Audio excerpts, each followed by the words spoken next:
Hi guys, I'm going to talk to you today about this Lasik complications nightmare that has had me living with terrible eye pain and facial pain for the last 3+ years. There are a lot of risks of laser eye surgery that most people don't know about, or they just briefly glance over while signing their rights away. The first thing I want to say is that the story of what I'm going to tell you of what had happened to me could have been completely avoidable had it not been for the corporate greed along with the bureaucratic inefficiency and oversight of large LASIK centers, none of which should have any place in the medical industry, where the stakes are quite frankly way too high. I never should have been a candidate for laser eye surgery because I have severe dry eye from being prescribed anti-acne drugs when I was younger. Accutane is a terrible drug and I was prescribed way too much of it for way too long, but that's a whole nother story. I was mostly asymptomatic from this, but I couldn't comfortably wear contact lenses with my dry eyes, which is what made me interested in LASIK in the first place. Now, I'm not going to say where I had my LASIK done or who did it because really it doesn't matter.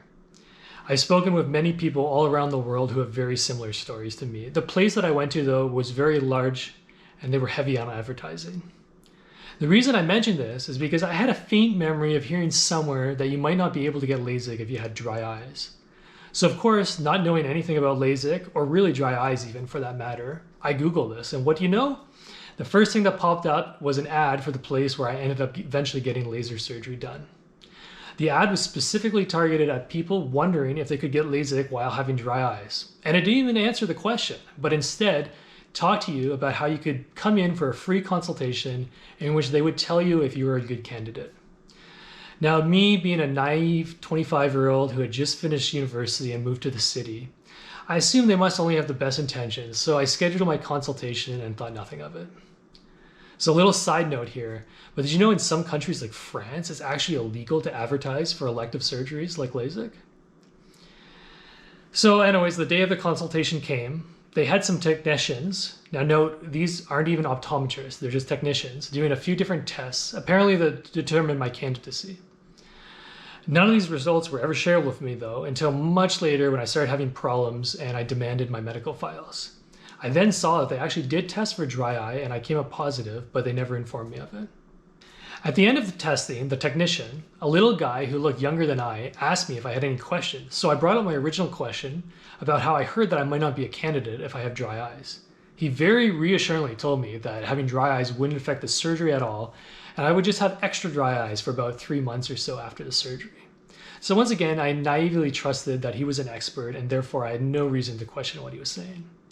Now, I remember this word for word because I've thought back on this scene way too many times and it still haunts me today.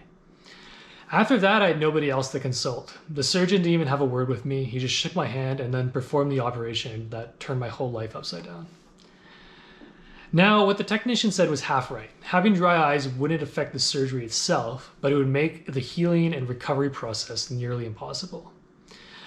A lot of people don't even know how LASIK surgery works, but they cut a flap in your cornea, which severs and kills most of your corneal nerves. By the way, the cornea is the most highly innervated spot on your entire body, giving it the ability to produce the most pain. Now, the reason you don't feel any pain after LASIK is because you don't have any nerves left to feel with, as they've all been cut. Your eyes are also extremely dry after LASIK, since it's those same missing nerves that should be responsible for signaling to your lacrimal glands to produce more tears. So for a lot of people like me who do have terrible pain and other problems after LASIK, it doesn't start right away. The problems do start right away, but we can't feel the pain for about 3 months until our nerves start growing back. So yes, for those first few months, my eyes were extremely dry. If I wasn't constantly blinking or applying eye drops, my vision would get quite blurry. But there was no pain associated with it, and as the technician told me that this was what to expect, I wasn't too worried. Now, it was around the 3-month post-op mark where I started to get worried. My eyes seemed to be getting even drier and they were starting to hurt now too. Yet I was told that they should be improving. It was at this point I decided to schedule a follow-up visit with the LASIK clinic. I ended up being seen by just another technician who had just had a quick look at my eyes and said everything seemed fine. This was a normal part of the healing process and they were probably just dry due to the winter air. Really, everything wasn't fine. These first few months after surgery are actually such a critical time for your nerves to grow back properly. But mine weren't because they weren't getting enough nutrition to grow due to the lack of tears.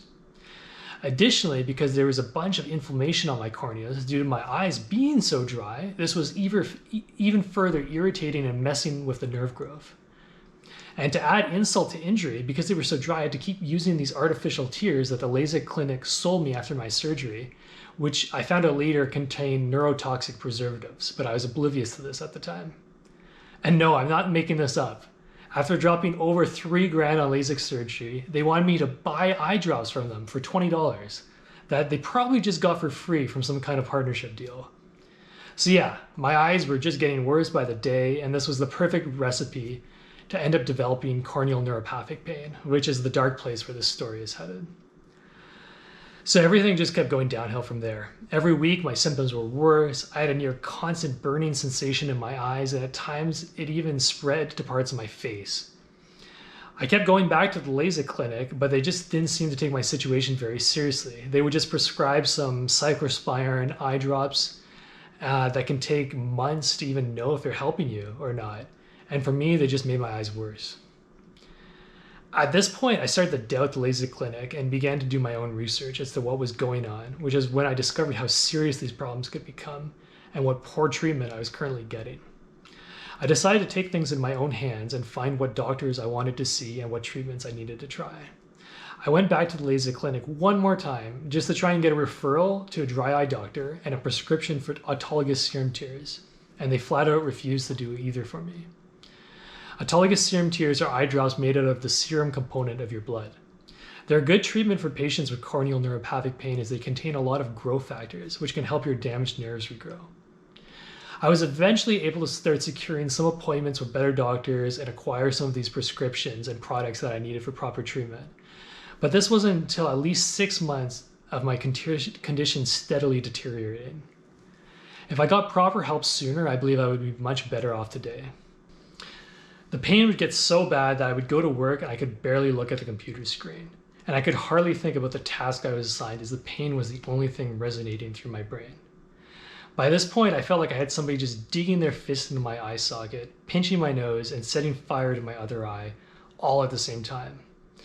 Eventually, I had to quit working at my job that I really loved, as it was just making my eyes even worse, and I could now barely even keep them open. I had also been accepted for a master's degree that I had intended to do in my spare time outside of work. This I had to turn down too for obvious reasons. I honestly wasn't sure at this point if I would ever be able to use computers again, as the screen's bright light just hurt my eyes way too much.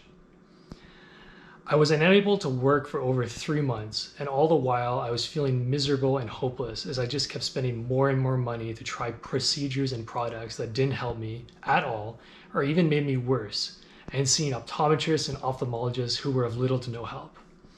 I was finally able to get an appointment with Dr. Pedram Hamra, the best specialist in the world for treating corneal neuropathic pain in Boston, Massachusetts. Now, till this point, I felt like I'd only been going downhill, and even when I thought things couldn't get any worse, they somehow did. I'd been a complete year since my Lasik surgery. Dr. Hamra was able to finally get me on a treatment plan that had me beginning to show some signs of progress. But even with this treatment plan, it was very slow going. I returned to work not long after, but it still wouldn't be for another 6 to 9 months that I could really look at computer screens without being in tremendous pain. Now, what I haven't talked about yet is that all of this was also an extreme financial burden, as none of it was covered by provincial health care nor my private work insurance. Some of the most notable costs were paying for autologous serum tears I previously mentioned, which are $100 a month, and I still use up till this day. I would spend about another $200 every month on prescription eye drops and medications for nerve pain. I got several intense pulse light treatments for my dry eyes, which would cost me $400 a pop. To date, I've probably had to do at least 16 of these. I spent $1,200 to try putting an amniotic membrane over one eye for a week, which was extremely painful and left me only seeing out of my other eye for the duration of the treatment. And I've done this 3 times now in total. I then spent a bit over $1,000 on amniotic fluid eye drops to continue the treatment. I spent over $3,000 to have a special scleral contact lens custom made that were supposed to help keep my eyes from ever drying out, but they didn't end up helping. Finally, there were all these trips to Boston to see Dr. Hamra, which cost me about $1,500 out of pocket each time. I totaled everything up that I'd spent in the first year alone, and it was well over 20K that went towards treating my eyes. I stopped keeping track afterwards, but to date, it would probably be well over 30K by now.